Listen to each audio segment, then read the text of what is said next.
So this is the Note 10 Plus, and I want to give you all the reasons why I think it's still a good option in 2021.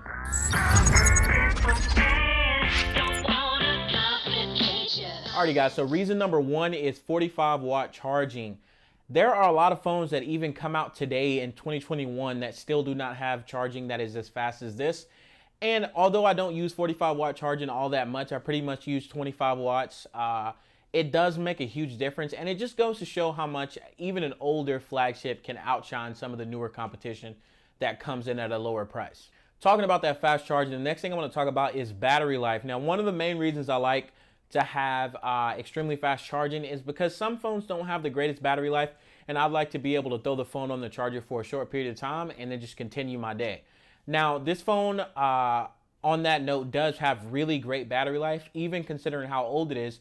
I've owned it for a little bit more than a year, and even I had bought it used, so it may have been in rotation. It may have been bought when the original release happened. So this phone could possibly be almost 2 years, used for 2 years. So the fact that the battery life is still so good, easily being able to get through a full day is really, really nice. And I'm pretty sure it's one of those things a lot of people think about when they're thinking about getting a new phone is how long is the battery going to last? Am I going to have to continuously charge this thing all day? Not the case with this phone, even if you buy it used. Alrighty guys, so on to point number 4, which is the cameras. I'm switching over to the Note 10 Plus. This is the forward-facing camera. I'm shooting it at 4K, 30 frames per second. And these cameras still look really good. Granted, I am using the same lights I am using to shoot my video, but they do look really good. And now I just switched it over to the back camera, and also still the same recording, and it's recording at 4K, 30 frames per second. You guys just let me know down below what you think of, if it looks good. But in my personal opinion, these cameras still do an amazing job, and I'll go ahead and throw some stills up so you can get an idea of what it's gonna look like when you take pictures.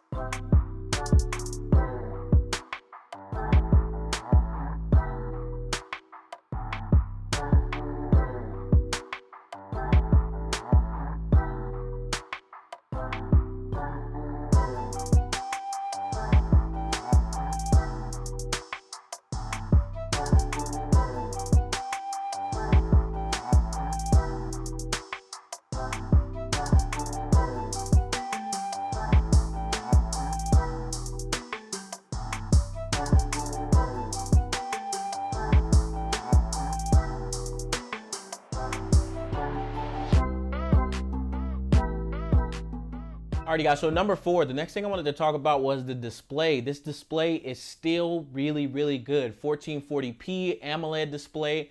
You know Samsung always does a good job. They always bring it when it comes to displays. This is no exception. It still looks great, even in 2021, and it just depends if you're a fan of those curved edges. I really like them, but you know, I don't really have a preference between the flat and the curved. As long as the actual display itself actually looks good, this one still looks really amazing. But one thing I will have to say about the display that just kind of tells the age of this phone is the fact that it does not have a higher refresh rate like 90 or 120 hertz.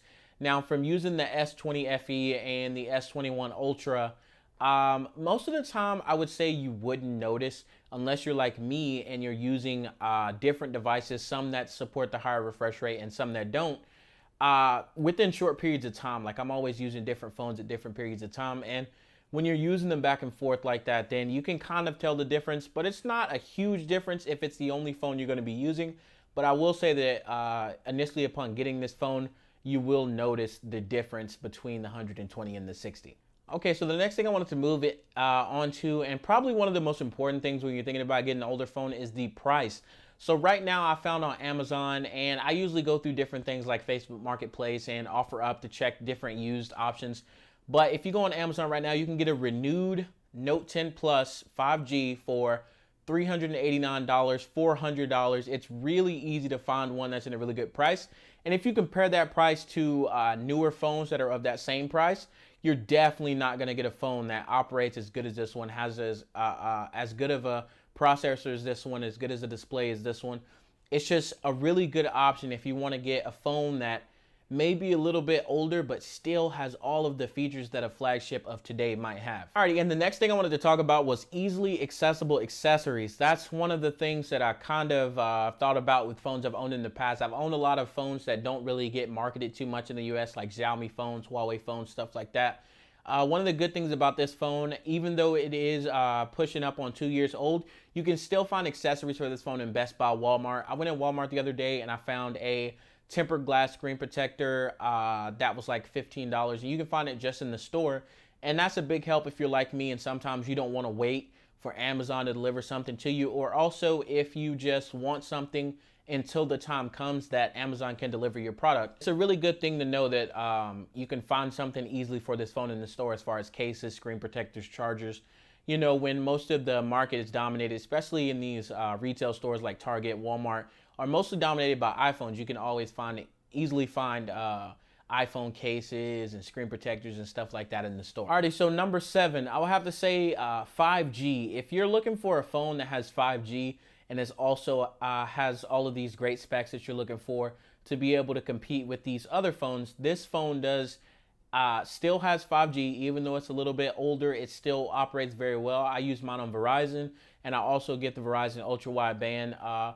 There's no problem using this phone with 5G, and if you're like me, it's not needed all the time, especially when you're at home, because you have Wi-Fi that's obviously going to be faster. But when you're out and you're driving, or if you're out in public somewhere, it's really convenient to know that you'll be able to have those speeds, you know, especially when you compare it to 4G. Like if I'm watching a YouTube video out and I'm on 4G or LTE, most of the time I'm pretty much going to stream that video at 480p, just because if I go to 720 or 1080, it's going to be a little bit of buffering in there. But with the 5G that you get in most of the places in my area, I'm in Houston, I can get 5G in most places, and you can easily stream a video at 1080p if you want to check something out while you're in the store or something like that. This is mostly what I use it for, but being able to have that 5G even on this older phone is really, really nice. So number 8 I want to talk about is performance. Now this Note 10 Plus, I'm not talking about the Exynos version. I've heard some issues about the Exynos version, about that chipset. I have the Snapdragon 855 and it is still performing great. Like I have no issues gaming, multitasking, anything you can think about you need to do with your phone that may be more of an extensive task. This phone is going to handle it no problems at all, even, you know, with its age. So number 9, going along with that hardware, is the software. Now this software is still running the latest versions, Samsung One UI 3.0, Android 11, and constantly getting security updates. And I'm not sure how long they're going to continue to update this phone, but I don't see it going, I don't see them stopping updating this phone anytime soon, because I don't see any issues. This phone is still great. It's still running great hardware. And that's always good to know that your phone is still getting those updates so that you won't be left out of the loop.